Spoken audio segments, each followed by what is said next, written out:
Hello everyone, जैसा कि आपको पता है कि यूपी पुलिस कांस्टेबल का जो एग्ज़ाम है वो बहुत ही अच्छे तरह से हो गए हैं। कोई भी स्कैम नहीं आया है सामने, जो जैसे कि दिल्ली पुलिस कांस्टेबल का पेपर में आया था या फिर जेडी के पेपर में इतने सारे स्कैम्स सामने आए थे। तो ऐसा कोई स्कैम यूपी पुलिस कांस्टेबल के एग्ज़ाम में नहीं आया। सारे एग्ज़ाम अच्छे तरह से हुए, 6 शिफ्ट में हुए हैं, पूर्ण रूप से अच्छे तरीके से हुए हैं। ठीक है, तो बहुत सी बहन और भाइयों के कमेंट आ रहे थे कि बहन जो यूपी पुलिस का पेपर है वो हो तो गया, लेकिन इसकी आंसर की कब तक आएगी। तो भाई यूपी पुलिस की जो आंसर की होती है ना, पहले 2024 में एग्ज़ाम हुए थे, वो हुए थे 17 और 18 फ़रवरी 2024 में, जो कि इतना सारा स्कैम हुआ था। तो पेपर था वो लीक हो चुका था। ठीक है, लीक हो चुका था, उसके कारण जो यूपी सरकार है उसने दोबारा से एग्ज़ाम कंडक्ट कराए थे, जो कि 23, 24, 25 और 30 और 31 अगस्त को एग्ज़ाम कराए गए थे। ठीक है, जो ये एग्ज़ाम कंडक्ट कराए गए थे 23, 24, 25 और 30 और 31 अगस्त, इनकी जो आंसर की थी ना भाई, वो 12 दिन के बाद आई थी। ठीक है, 11 सितंबर से लेके 14 सितंबर के बीच में इनकी आंसर की आई थी। और आंसर की ऐसे आई थी, जिनका पेपर 23 अगस्त को था उनकी आंसर की 11 सितंबर को आई थी।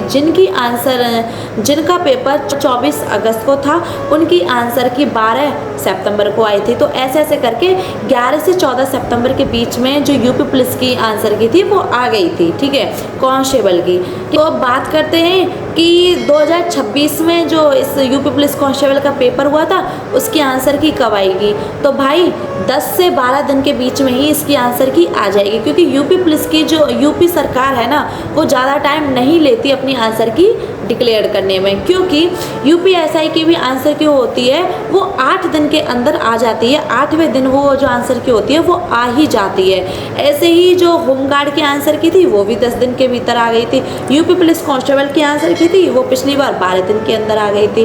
तो इस बार भी 8 से 12 दिन के बीच में आंसर की आपकी आ जाएगी। ठीक है, बात करते हैं, बहुत से बहन और भाइयों के कमेंट आ रहे थे कि बहन मेरे 103 नंबर हैं, क्या मैं एससी से हूँ, एसटी से हूँ, क्या मैं फाइनल में जा सकती हूँ। तो हाँ बहन, अभी मैं आपको कट ऑफ बताने वाली हूँ, उस कट ऑफ को देख लेना। जो मैं कट ऑफ बताने वाली हूँ वो अनुमानित है, लेकिन वो बहुत ही, उसमें बहुत ही ज़्यादा कैलकुलेशन कि कैसे कर सकते हैं, कैसे एवरेज सब देखा था। मतलब पिछली बार कट ऑफ कितनी गई थी, पिछली बार फाइनल कितनी गई थी, बच्चे कितने थे, वैकेंसी कितनी थी और वैकेंसी कितनी थी, पिछली बार नेगेटिव मार्किंग कितनी थी, अब की बार कितनी है, बच्चे कितने पिछली बार प्रेजेंट हुए थे, अब की बार कितने हुए हैं। तो उन सबको मिला जुलाकर जो हमने कट ऑफ निकाली है वो अभी मैं बता देती हूँ। जो बॉयज़ की है, यूआर बॉयज़, वो 230 से 240 के बीच में है। और जो ओबीसी की कट ऑफ है 225 से 235 के बीच में जाने वाली है। और जो ईडब्ल्यूएस बॉयज़ हैं वो 225 से लेकर 230, एससी बॉयज़ 215 से 220, एसटी बॉयज़ 205 से लेके 205 से लेके 215 से लेके 205 तक। ठीक है, ये है एसटी की। अब सुन लेते हैं गर्ल्स की। तो गर्ल्स की जो कट ऑफ जाने वाली है वो 215 से लेके 225 यूआर, और जो ओबीसी की है वो 210 से लेके 220 ओबीसी फीमेल, और ईडब्ल्यूएस की है जो 205 से लेके 215 तक, और जो एससी की कट ऑफ है वो 195 से लेके 205 तक, और जो एसटी की है वो 150 से लेके 195 तक। भाई ये जो कट ऑफ है ये मैं फाइनल कट ऑफ नहीं बोल रही आपको, ये कट ऑफ है जो ये फिजिकल के लिए है। फिजिकल की कट ऑफ है जो वो इससे ज़्यादा नहीं जाएगी, इससे कम ही जाएगी। अगर गई तो एक या पॉइंट में जितनी भी नंबर कम जाए इससे कम जाएगी, लेकिन इससे ज़्यादा नहीं जाएगी। और ये सिर्फ फिजिकल की कट ऑफ है, इसके बाद फाइनल कट ऑफ आपकी आनी बाकी है। ठीक है, तो मैंने आपको कट ऑफ भी बता दी, एग्ज़ाम भी बता दिया कि एग्ज़ाम की जो आंसर की है वो कब तक आएगी। तो अगर आपका अभी भी कोई डाउट है तो आप कमेंट बॉक्स में लिख देना, बता देना। और हाँ, जो मैंने कट ऑफ आपको बताई है इस कट ऑफ के अंदर आपके मार्क्स आ रहे हैं कि नहीं वो बात भी बता देना भाई।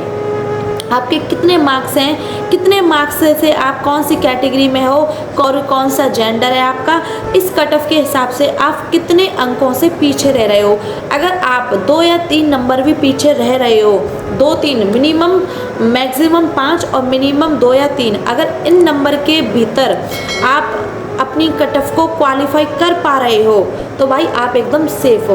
क्योंकि ये जो मैंने कट ऑफ बताई है ये विद नॉर्मलाइजेशन है, और जो आपके नंबर आप मेरे को बताओगे कमेंट बॉक्स में वो रॉ मार्क्स बताओगे, ठीक है। तो फ़र्क तो पड़ता है रॉ मार्क्स और नॉर्मलाइजेशन मार्क्स में, क्योंकि जो यूपी पुलिस का पेपर होता है उसमें नॉर्मलाइजेशन अच्छा खासा मिलता है।